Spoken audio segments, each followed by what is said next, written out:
Aloha, good afternoon, everyone. I'm Keoki Kerr, the Communications Director for the Hawaii State Teachers Association. Welcome to this virtual news conference to discuss the lack of transparency and public notification about coronavirus cases in Hawaii's public schools. We have three teacher leaders to speak with you this afternoon. They're going to open up with some brief initial statements, and then they'll be taking questions from our reporters. We know our members and members of the public are watching us on social media on both our YouTube channel and our Facebook page. And as always, we'd love you to send some comments in, but those comments aren't going to be passed along to this panel today. This is not a Q&A in that style. It is a news conference for reporters. But we thank you so much for joining us. And you can tell friends if they're missing it now. Of course, these videos will be archived and you can watch and review this whole thing at your leisure at any time. We have our three panelists today are Corey Rosenlee. He is the president of HSTA and he is a Campbell High School social studies teacher. Osa Tui Jr. is HSTA's vice president, and he is the registrar at McKinley High School. And Anthony McCurdy is the lead teacher for the Academy of Creative Media at Campbell High School. He's actually home on quarantine right now because of COVID-19. He is joining us on his lunch hour today. We're going to start off with a few remarks from Corey Rosenlee. Corey? Okay, thank you. I'm Corey Rosenlee, president of the Hawaii State Teachers Association. Over the last few days, teachers across the state have contacted HSTA to report confirmed COVID-19 cases at 5 schools. In each of these cases, teachers were notified of the outbreaks, but parents and the greater public were not. This is happening less than 1 week before students are supposed to return for face-to-face learning and testing on school campuses. At a July 30th Board of Education meeting, BOE members expressed disappointment that they and the public had not been told of 6 coronavirus cases on school campuses during summer school. The incidents we've learned about over the last few days show neither the state health department nor the Department of Education is informing the public about cases at all. It begs the question, has the governor been informed? If yes, why has the governor kept the information secret? If no, are plans to bring students back to campuses based on accurate information? In an email to school staff in recent days, one principal wrote, and I quote, "Because DOH is busy with an increased caseload, we have done initial notifications to those we feel might have been in close contact, and they have been approved for telework for a 2-week period as a precautionary measure." Our principals are not contact tracers and have not been trained to be contact tracers. The DOE has said that the health department is supposed to handle contact tracing and notification if there's a positive case that affects a campus. Over the last few days, already stressed school principals are doing their best to inform school staff of campus outbreaks. But the health department has not been in touch with educators in the critical first 2 days after officials learn of an outbreak. Therefore, the amount of positive cases on campuses is not known. Without proper tracing, the question is, how many people on a campus are actually positive? How can the governor, the superintendent, and the Board of Education make informed decisions about the safety of our campuses without up-to-date and accurate information? Will teachers receive their test results before students return? Without tracing and testing, are there teachers who are already infected, and will they be teaching face-to-face with students? If they can't keep up with cases now, before students return to campuses, how will the health department staff be able to keep up when 180,000 students return and more outbreaks are expected? For months now, HSTA has asked the detailed triggers from the health department about when it's safe to open schools, or whether school buildings, a campus, or schools across the island or a state must be shut down. Around the country, other states and cities had detailed plans about exactly what those metrics would be before schools or the systems either closed down or reopened safely. In fact, the Memorandum of Understanding HSTA signed with the Department of Education, setting up agreed upon procedures and requirements for schools to reopen, the state agreed with us that the crucial specific written guidance needed to be provided by the Department of Health, but we are still waiting for it. Don't you think the public deserves these basic standards so we can feel confident our schools will be safe? The DOE has not disclosed how many school staff, the DOE has also not disclosed how many school staff members are currently being quarantined. Knowing how many teachers, administrators, and staff on a campus are being quarantined has a direct impact on the ability of a school to provide instruction, and parents should be notified. Policymakers, parents, and the public deserve to know important information so they can decide the vital question of whether our schools are safe for our keiki to return on Monday. The Department of Education has shown that it is not transparent, and the Department of Health has shown it is not prepared. Yet the state is still fixated on bringing students back on Monday. Why? Since the DOE is not discussing which campuses have positive coronavirus cases, it is important for the public to know these are the 5 schools that have reported COVID-19 positive cases since August 6th. And these are the 5 campuses that reported since August 6th. Campbell High School, Hilo Intermediate, Kapolei Middle, Moanalua Elementary, and Moanalua High. The week before, from July 31st, we had reports of educators quarantining because of confirmed COVID-19 cases on 4 other campuses. The 4 other campuses were Iliahi Elementary, Ka'ala Elementary, Lelehua High, and Wailea Public Charter School. In the last 11 days, there have been 9 campuses with coronavirus cases, in which some staff were quarantined and campuses closed. And these were only the schools that HSTA has confirmed so far. Are there other schools with active cases? And when that happens, will the DOE and DOH let people know? Other jurisdictions across the country are regularly releasing the number of coronaviruses connected to school campuses, along with the number of school staff who are being quarantined as a precaution. So far, our state has not provided the public with that important information so parents and the community understand what's really happening on our campuses. As a parent of a senior at Campbell High, where one of these cases was reported, I am angry that the DOE has not notified me and other parents just a week before my daughter and her classmates are supposed to return to campus. Parents have the right to know if their school has been affected and if it's safe. Why is the DOE and DOH keeping this information from parents and the public?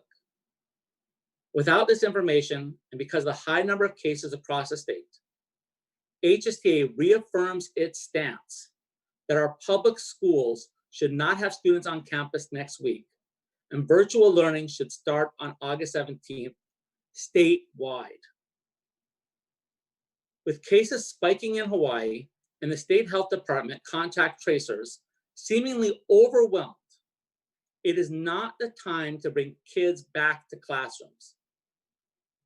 It would be much safer to have students pick up instructions packets and materials briefly from the entrance areas or drive-through operation with their parents. Private schools are going virtual without students going to campuses, and our public school teachers and students deserve the same. During this pandemic, we must remember that the health and safety of our keiki and our school employees, including our teachers, must be our most important concern. Thank you. And thank you, Corey. Next, we're going to hear from Osa Tui Jr. He is the McKinley High School Registrar, and he's also Vice President of the Hawaii State Teachers Association. Osa? Aloha. I'm Osa Tui of McKinley High School. and Vice President of the Hawaii State Teachers Association. On July 16th, almost 4 weeks ago, Director Bruce Anderson of the Department of Health testified to the Senate Committee on COVID-19. He said the governor directed him that morning to convene a group of experts, and that's what he did, representing all of the counties to look at what the trigger points would be for opening and closing schools. At that point in time, students were slated to return to classes on August 4th. To this day, we await direction from this group of experts. As Mayor Caldwell said on August 4th about this group, without a unified trigger plan, we're just doing our own thing in our own silo. And even he said he demanded something to be determined sooner rather than later. And that's what's happening in our schools, in our little silos. With cases starting to bubble up across our state, each school is scrambling to put something into place because the Department of Health is proving that they are not up to the task. This is despite their assurances that they had everything under control. We know now that that is not the case. This, unfortunately, comes as no surprise to our members, as they see firsthand that the promises of safety for students and personnel are not living up. They're all shibai. Many schools cannot acquire the PPE that they need to do their jobs in a safe manner, especially for many of our neighbor island schools. Assertions that many of the cleaning protocols that are being put into place are not likely to be done in a way that ensures safety. Our hardworking school custodians already had enough on their hands to take care of prior to this pandemic. Despite this Department of Health group of experts, there already seems to have been some type of threshold that was exceeded to determine that Oahu school buildings need to be closed for 4 weeks. What was that threshold? We're hearing that Kauai will be doing the same as Oahu and perhaps even other areas throughout the state. That would seem to indicate that a lower threshold is being adhered to, which we do not disagree with.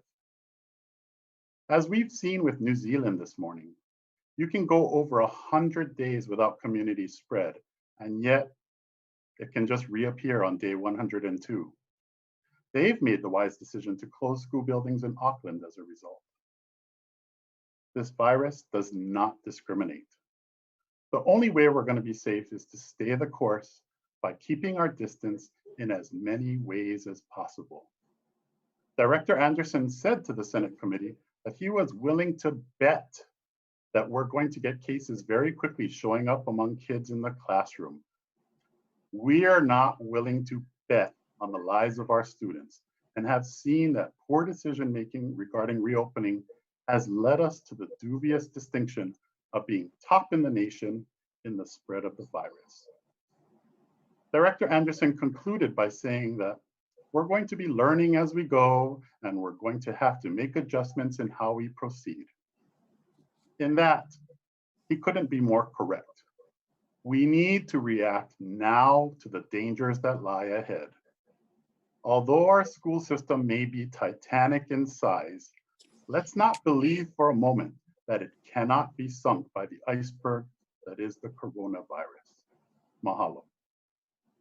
And mahalo to Osa. And finally, we're going to hear from Anthony McCurdy. He is a photography teacher at Campbell High School, and he's also the lead teacher for the Academy of Creative Media at Campbell. He is home on a quarantine because of a coronavirus case on his campus. He's going to tell you more about that. Anthony? Good afternoon. My name is Anthony McCurdy. I'm a teacher at James Campbell High School in Ever Beach. I want to start off by letting you know that I just found out this morning that my COVID-19 test is negative. Due to factors like being over 50 and a type 1 diabetic, I'm at high risk of experiencing some of the worst potential outcomes from COVID-19. I also have daughters who are seniors in public high school and considering a potential military career through ROTC, so I don't want them to be exposed and suffer the consequences of a COVID-19 infection. I also live in a multi-generational household with other family members who are at even higher risk than myself, so I'm extremely wary of potential exposure. When I found out that we had a COVID-19 case at Campbell and I was potentially exposed, I was very concerned.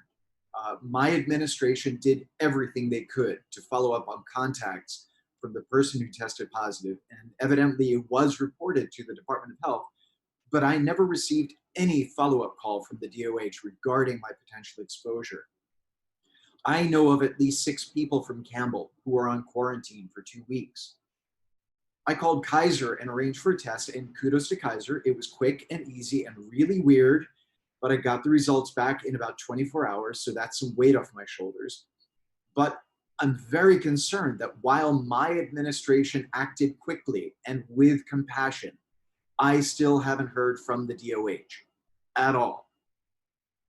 How do we send our students back to school next week, even for a short time, for introductions and online instructional classes, when we know that we have COVID-19 not just in our communities, but in our schools?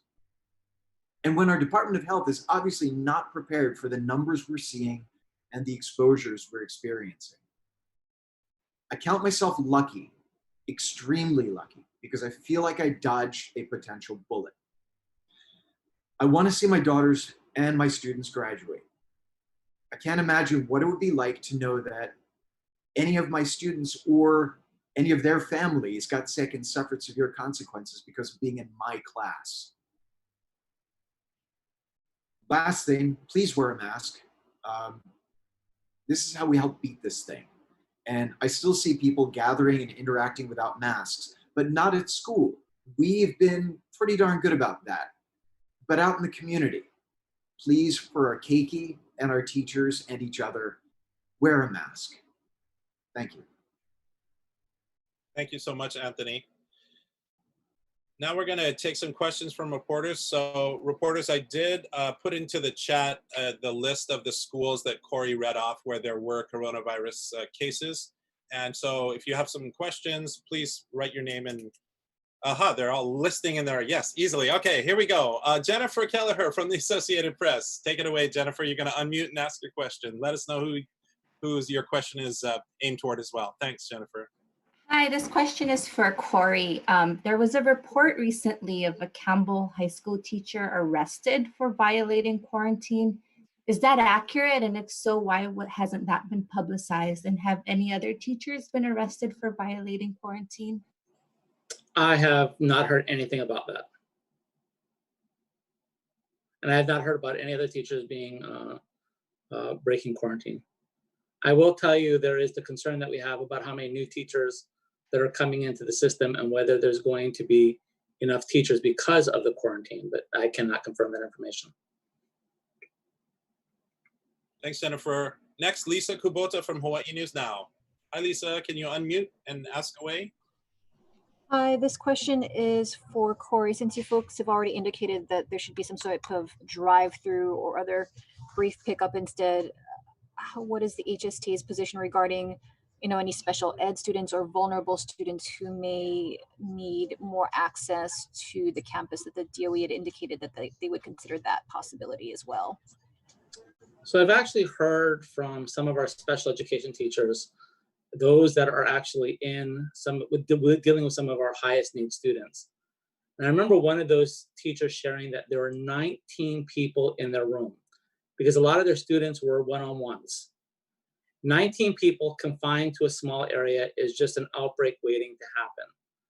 Just because a child has special needs does not make them impervious to the coronavirus. In districts across the United States, these exceptions are not being made because they understand that this is just a situation where we're going to all have to make exceptions and try to deal with these as best as possible. But I don't think that because a child has special needs that they should be treated differently in this case and have to deal with the coronavirus and be put into situations that are dangerous. Can I just add, at my school, we have our fully self-contained, basically medically fragile students and so forth. They had an extended school year program this summer that was exclusively online, and it went great. It was something that they all enjoyed. And as a result, only one of them has decided that they are going to come back during this 4-week period. The rest of them are just fine, and it can work. It can work if our teachers are involved in doing those lessons online.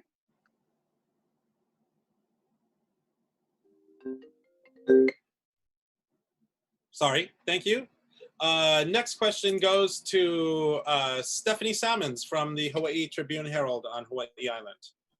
Hi, can you guys hear me? We can, go ahead. This is for Corey. It's kind of a, well, two. Do you know how many cases have been reported at Hilo Intermediate? Was it just one or were there several? And then what kind of discussions, if any, have you had with the superintendent or DOE about the lack of transparency with, especially regarding the new cases that have come to light? So for privacy reasons, we cannot go into any specifics of any school. And this is the hard part. We have not been notified, for example, of how many teachers at a school were quarantined. We're not sure how many teachers at a school have been contacted by the Department of Health, how many of those teachers need to be tested. So, there's just a lack of information. And no, we have not had conversations with the superintendent specifically on this. We have requested information for weeks now for getting information from the Department of Health, and we have not gotten any of that information. Thank you.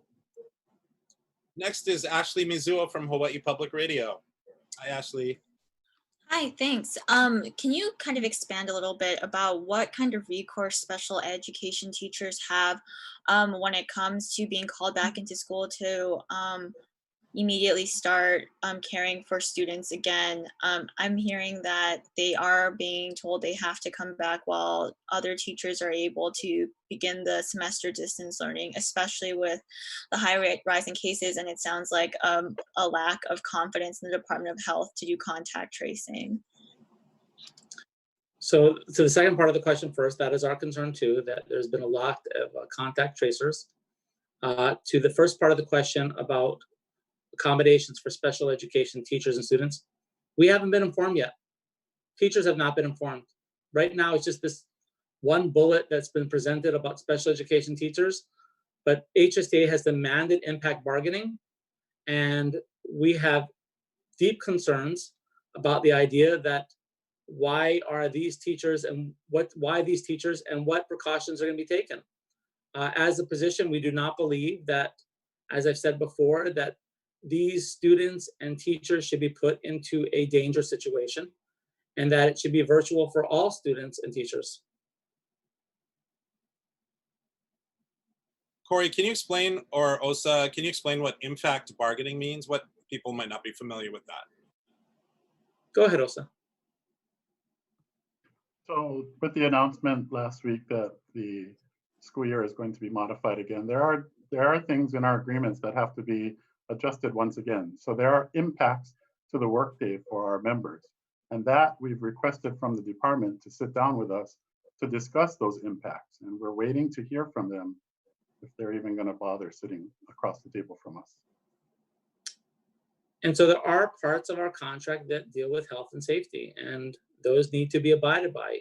Even during this pandemic, there's a reason why we have worker protections, and also why HSTA, I'm very proud of it, often advocates for our keiki as well. Thank you. Susan Asoyan from the Honolulu Star Advertiser. Hi there. I was wondering if Corey could specify exactly what notification HSTA is looking for. Do you want a school to post a letter on its website announcing COVID cases? Do you want emails going out to the whole school community? Do you think DOE should issue a press release for each case? Given HIPAA and school privacy, which you referred to recently, that compromise your ability to tell us much about Campbell, for example, please give specifics on what you're looking for among those examples I gave you. Sure. So thank you, Susan. So we've seen in other places across the country, I'll give Georgia as an example. They listed how many people at the school came down and were tested with positive coronavirus case. They listed the information about how many people were being quarantined. They definitely listed the schools in which there were cases. That has not happened here at all. I think the DOE has an obligation to share which schools have contracted the coronavirus. They should inform of how many people are being quarantined. I will tell you as a parent that Campbell often informs me about all sorts of things. They could just inform me that a staff member or someone part of our community has contracted the coronavirus. And I think that that is important information that should be shared. I think the Department of Education should be putting out, a press release every single time that there is something on campus and what they're doing about it. I think without that information, I'm deeply concerned that decision makers in this state are deciding what should be happening to our keiki and whether they're going back to school on Monday, and they are not being shared this information. And so the public deserves this. I think our decision makers deserve this, and this is not being shared. Thanks. Thank you. Thanks, Suzanne. Next is Suvan Lee from Civil Beat. Hi, Hi. Suvan. Hello, thanks. Corey, can you please clarify sort of the exact methodology of bringing students?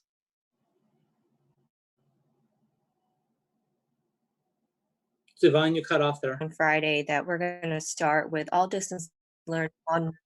Sorry, can you Suvan, hear could me? I ask you, got cut off, could you start from the beginning again and repeat your question? Sorry, can you hear me okay now? I can hear you now. Okay, I'll have to speak quick because probably my internet's unstable, but can you please clarify this back to school distance learning phase for Oahu schools? Apparently it's all distance starting out for Oahu schools except to get those introductions and distance learning training standards done. But are you hearing that some schools are requiring, Oahu schools are requiring their students to come in for in-person instruction? And are you asking for an all distance for neighbor island schools too right now? So let me answer the second part of the question. Yes, we should leave it to be distance learning for the entire state. I know that teachers are deeply concerned across the state, and as cases are growing. And as we've seen, there are cases on the neighbor islands as well. To the first part of the question, absolutely, they are planning on bringing students face to face. We expect over 100,000 students to return to campuses next week, face to face learning and testing. And I will tell you from the teachers I've heard about, some schools are not changing their schedule at all. Just Campbell alone, I'm expecting hundreds of kids on campus at any given time. And this is nuts. As the entire country is shutting down, as in a state where you cannot even lie down on the beach, somehow we believe that our teachers and our students are impervious to this disease, and they're not.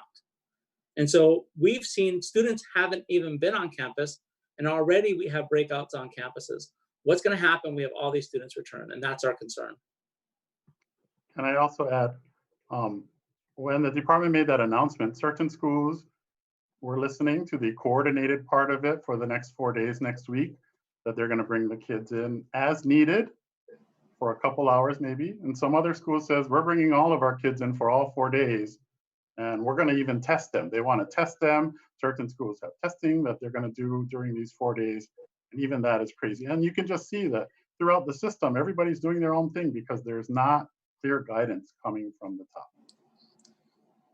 And as I mentioned before, one of our overall concerns is the governor making the decision to reopen schools on Monday for face-to-face learning and testing for students. I'd like to know whether the governor was informed about all of these cases, and was he making an informed decision? And so that is one of our concerns. And if he did know, did the governor feel the responsibility to tell the public? And why is that being kept private? Thank you. Next, we are going to hear from Annalisa Burgos from KITV4 Island Television News. Hi, Annalisa. Hi, thanks guys. You can hear me okay, right? We can hear you, go ahead.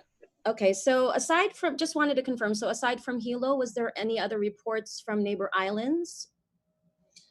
So Hilo and I want to reiterate from the very beginning that right now HSTA has taken on the responsibility to find out the individual schools and share that. There is no list that's being provided by the DOH or the DOE. So from HSTA's information, yes, that's the only one that we've been informed of. Okay, so and to clarify, the 6 schools that you mentioned that had cases over the summer, can you just remind us that? Because I wasn't covering it, I think, at the time. If you have that list. No, so no one has that list. That's our concern.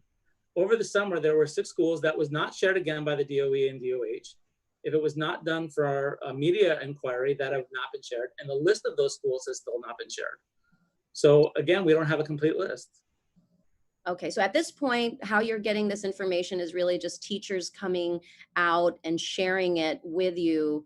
And, I guess that's really the only source of information you can go by at this point. Yes, so one of the questions we've always been asking is at each of these, at the schools, we've been trying to get verification, and then we only report it when we get verification. There are other schools that we've heard rumors about, but we have not shared those because there's no confirmation. We take this very seriously as well. So for the 6 schools that happened over the summer, we have a lot of questions too. Was the staff informed at those schools? Were the parents informed? Was the public informed? And we can see that a lot of those questions have not been answered. And for the confirmation, sorry about all this. I just wanted to clarify, make sure I understand. Go ahead. So for the confirmation process that you guys do you get confirmation from the actual school or the DOH, or who do you confirm it with once you kind of get a tip? So the teachers have reached out and often provided some sort of written confirmation that's been provided by the school. Okay. All right, thanks. Thanks, Annalisa. And we go back for second round questions. If you have second round questions, feel free to put your name in the chat, reporters. We have Susan Asoyan from the Star Advertiser.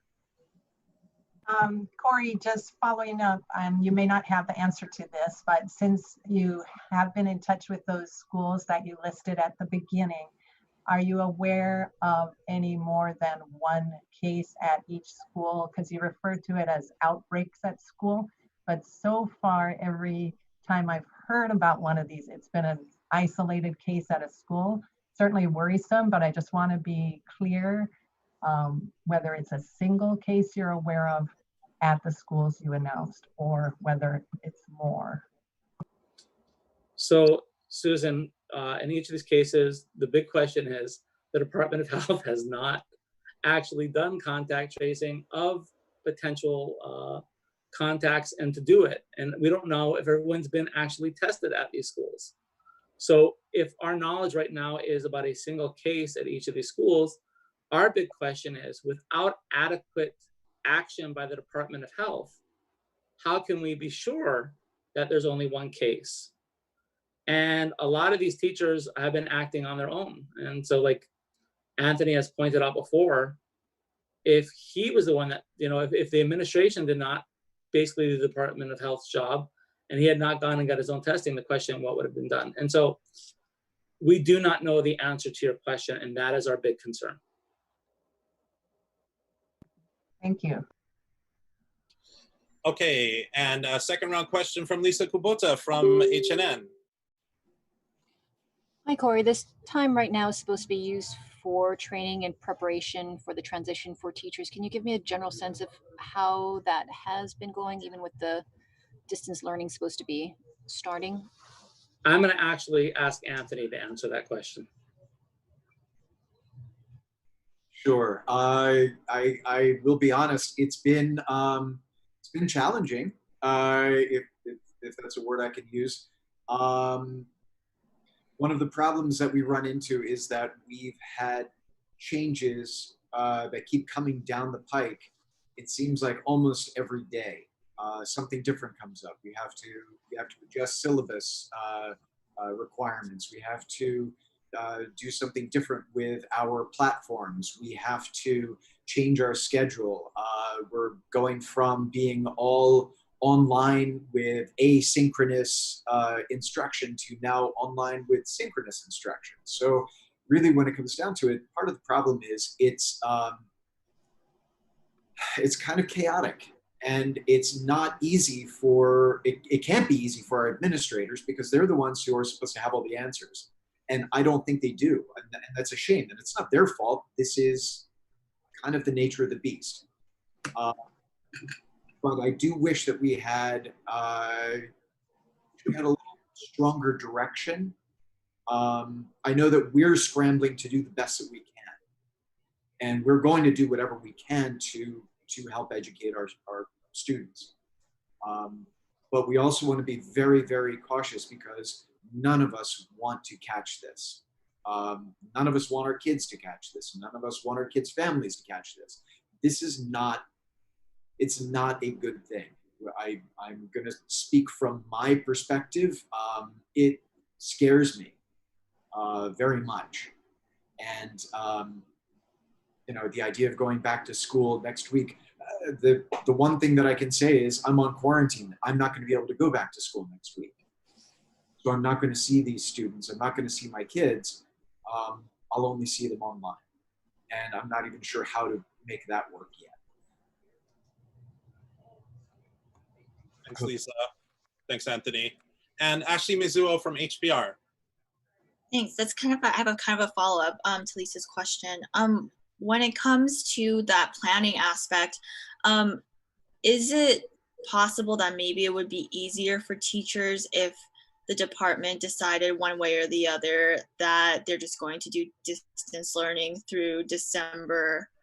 That way teachers can plan. I know that I've heard anecdotally that teachers have, you know, built some kind of like plexiglass structures in their classrooms in preparation, and now they're like, oh, should we take it down, and things like that. And it just seems the volatile nature of the decision making. Do you guys have any opinion on that? So HSTA's position is that we should be going full distance learning until the end of the first quarter at least. The reason why is our teachers need to plan. They need to be able to put together packets and information for our students. They want to make sure that they have some sort of consistency for our students as well. And the not knowing is making it very difficult for them. I can say easily that our teachers are stressed. Okay, they've been jumping through so many hoops out there that they're just stressed, and they'd love to have some consistency. So would our students. And I can almost bet right now that even though when we open up, if we try to open up our schools for face-to-face learning next week, there's going to be more cases. I want to share this thing. There's a statistic recently that came out that school districts that have opened up, they've seen a 40% increase in cases in their counties. Why would we expect anything different in Hawaii? So our teachers are asking for time to be able to prepare and some consistency, and they're asking for that. I don't know if Anthony, you want to add anything to that? Yeah, absolutely. Our head faculty rep actually put out something kind of a temperature check, what people feel about what's going on. And I will tell you, after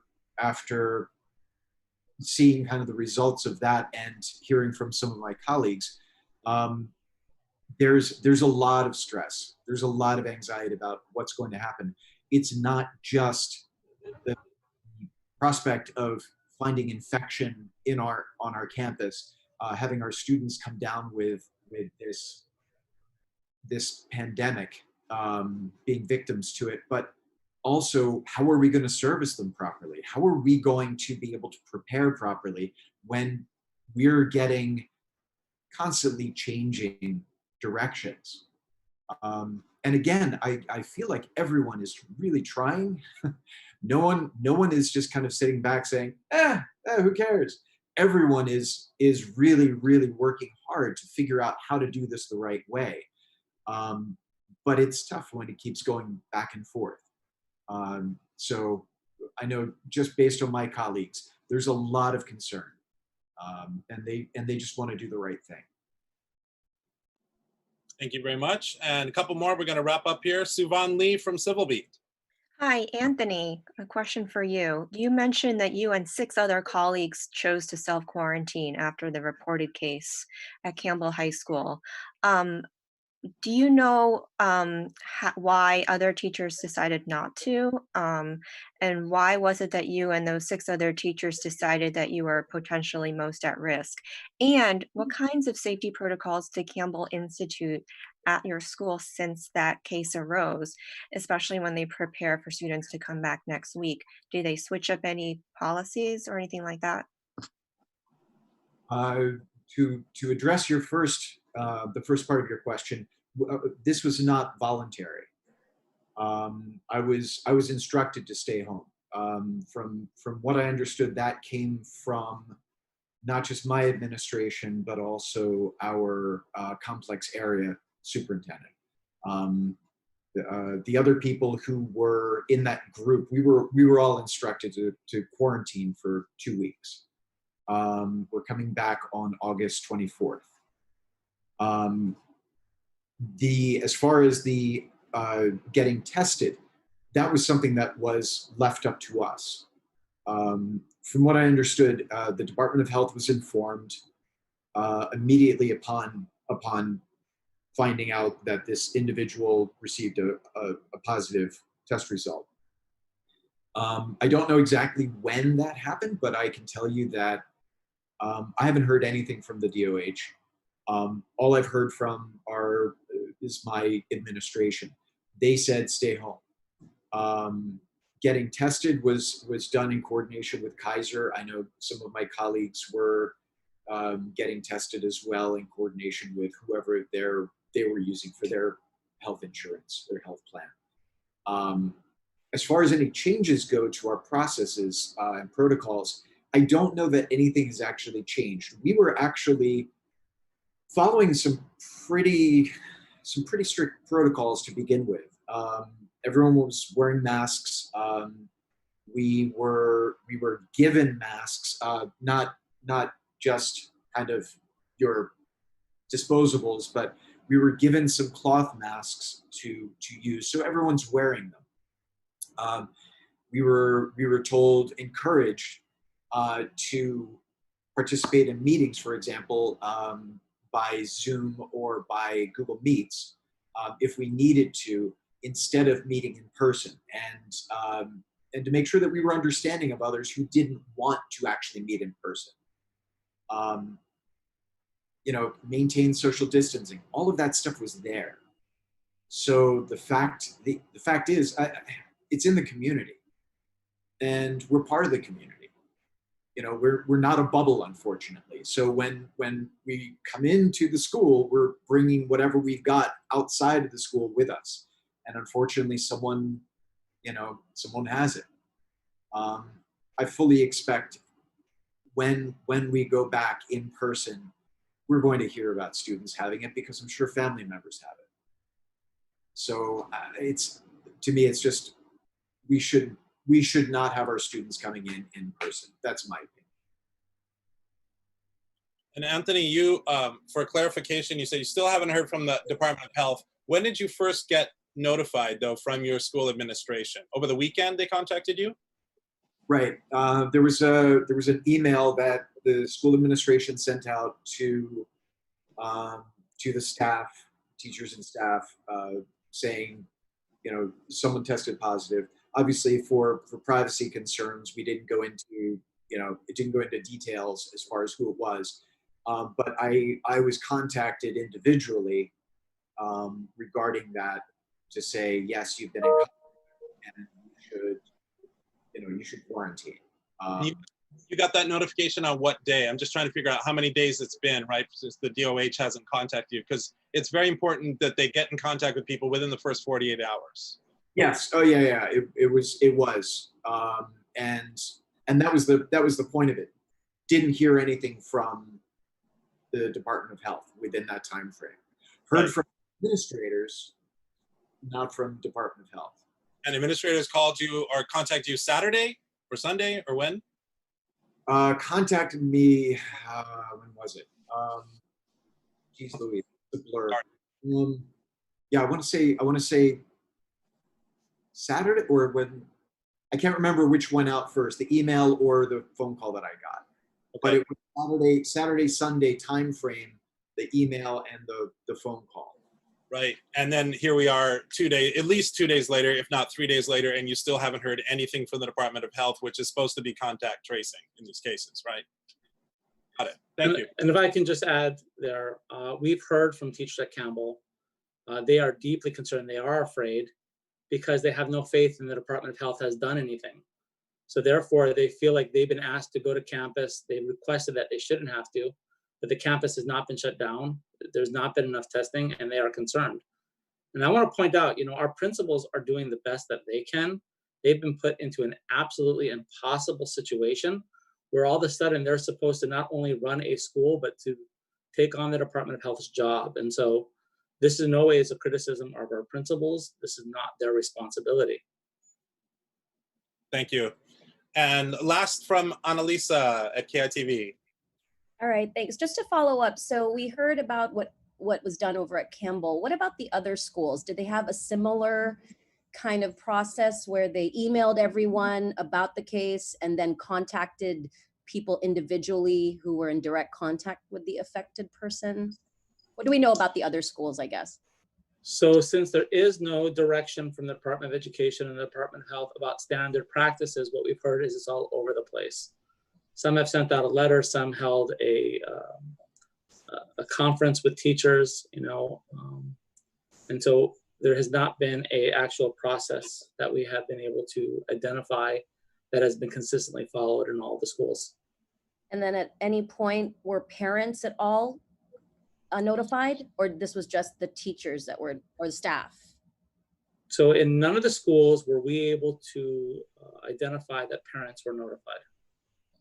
Okay. It just happens to be that for Campbell, it's easy for us to be able to show it because I'm a parent,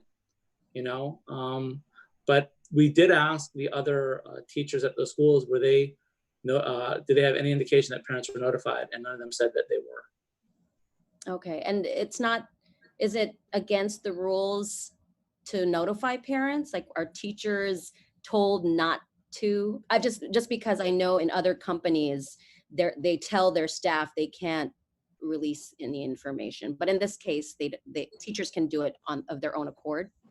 So there have been, in the last few weeks, sometimes it does get out.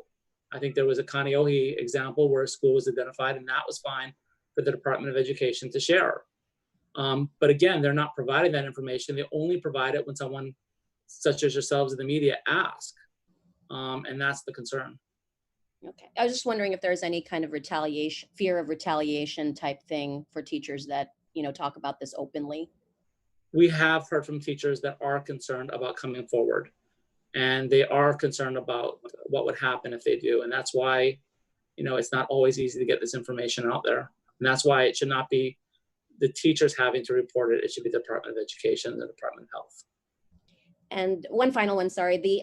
So Monday, we're supposed to all go back to school, but with these particular 9 schools that you, just without the teachers that are quarantined. So to break that down, we do not know how many teachers will be quarantined. These schools are, from our best knowledge, all of them are opening up to the face-to-face on Monday. Again, there are no procedures for other schools as well, but that is why it's our concern. And that's why we're advocating that it should be virtual from next week, Monday, for all of the schools across the state. Okay, thank you. Thanks, Annalisa. Thank you, everybody, for joining us, and thanks to our panel. And Anthony, hope everything is much smoother from here and you're able to go back to the classroom soon. Folks, if you joined us in progress, don't forget that this news conference will be archived on HSTA's Facebook page and on the YouTube channel, and you can go through it and listen to it at a later date. We hope you're all safe out there. Thank you so much for tuning in, and aloha.